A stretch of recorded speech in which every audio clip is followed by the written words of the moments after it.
You see that simple ankle movement on your screen right now? Vascular surgeons consider it crucial for activating your calf muscle pump, what they often call your body's second heart. But I want to talk about a deeply frustrating reality for a second. You try to do exactly what the doctor says. You get out there. You go for a walk to take care of your heart. And your legs absolutely punish you for it by the end of the day. They swell up, they throb, and it feels incredibly unfair. What if I told you that trying to walk off that swelling might actually be making it worse? It is not your fault, and here is why. I want you to picture the circulation in your legs like a two-way plumbing system.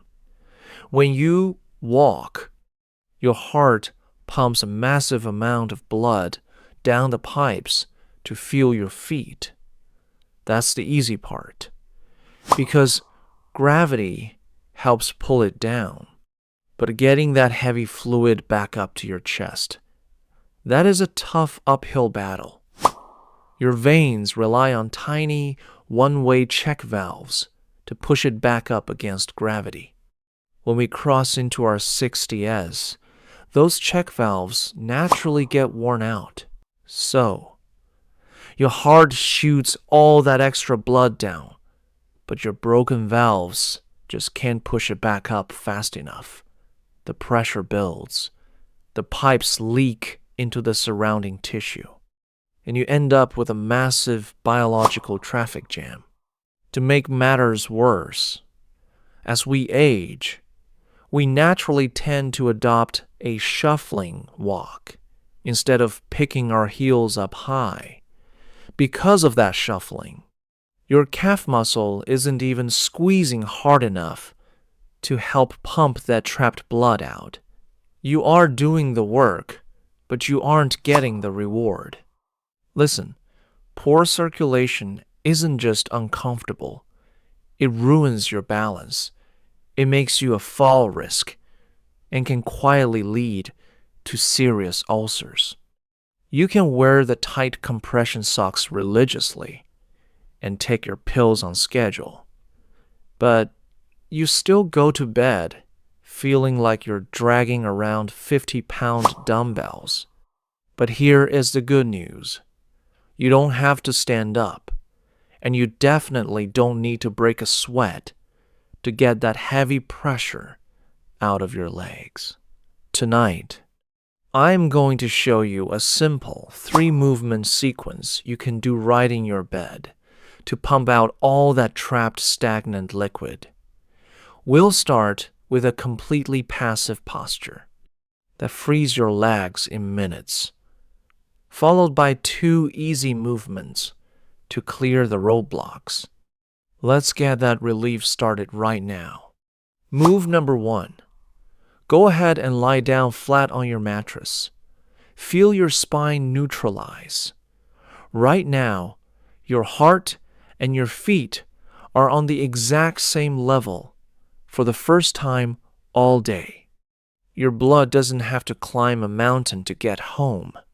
While you're lying there, I want you to slowly pull your toes up toward your shins. Feel that stretch in your calf. It should feel like a good, deep pull. But if you feel any sharp pain, stop immediately. Hold it for 2 seconds. 1 to 2. Now, point your toes away from you, as if you're trying to touch the footboard of your bed. I want you to do this 20 to 30 times. But here is the secret. Speed is your enemy. Many people do this so fast, they just use momentum. That doesn't help anyone. We want a deep, deliberate squeeze.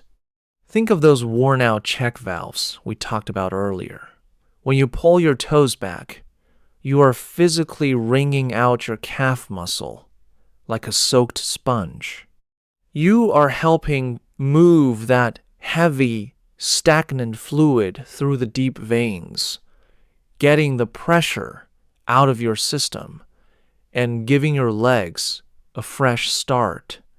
You might feel a warm sensation or a slight tingling in your feet. That's just the traffic jam finally beginning to break up. Now that we've got the fluid moving, we have to make sure it has a clear exit. There's no point in pumping water if the pipe is kinked at the top. Still lying on your back, slowly bring your right knee up toward your chest. Interlace your fingers around your shin or behind your thigh if your knees are sensitive. Give it a gentle, comfortable hug. Hold it there for 10 to 15 seconds. Breathe deeply. Now, slowly lower it and switch to the left leg. Think of your groin and hip area as a major highway toll booth. Because we spend so much of our day sitting in chairs or cars, that toll booth gets restricted. It's a massive bottleneck. By hugging your knee to your chest, you are physically opening up that path. You're clearing the wreck at the toll booth.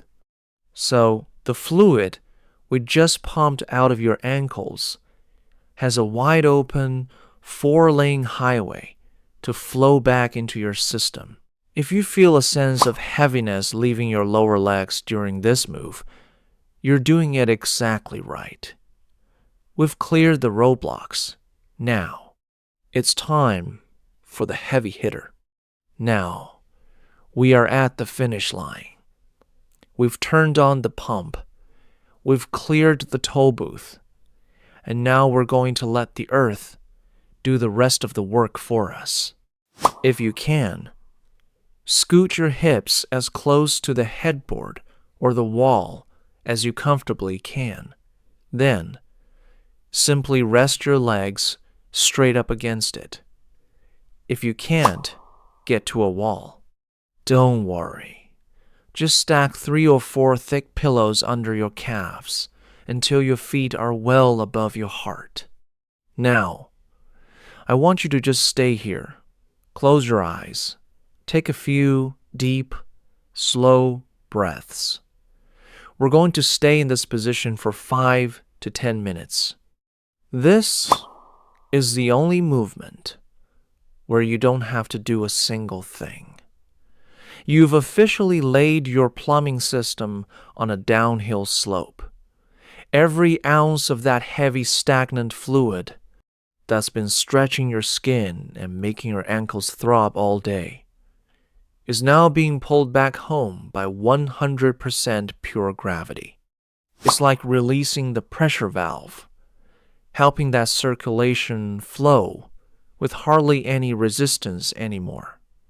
The waste we moved out of your tissues is now flowing toward your kidneys to be filtered out of your body. You might feel a cooling sensation or a draining feeling in your calves. That is the feeling of your circulation finally winning the battle. This is how you reclaim your legs. By spending just 10 or 15 minutes in this sequence before you go to sleep, you aren't just treating a symptom. You are giving your body the mechanical advantage it needs to naturally soothe itself and support long-term comfort. Tonight, I want you to pay attention to how your legs feel when you wake up tomorrow morning. I'm betting they'll feel lighter than they have in years. No more dragging those 50-pound dumbbells around. While you're lying there, letting gravity do its thing, let's think about what you're doing tomorrow morning to keep this progress going. Most of us start our day with a hot cup of coffee. And it turns out there's a simple way to make that morning cup work for your circulation instead of against it. It's not a secret supplement or anything complicated. It's just one common kitchen spice known to support vascular health, helping those pipes we talked about. Stay resilient all day long.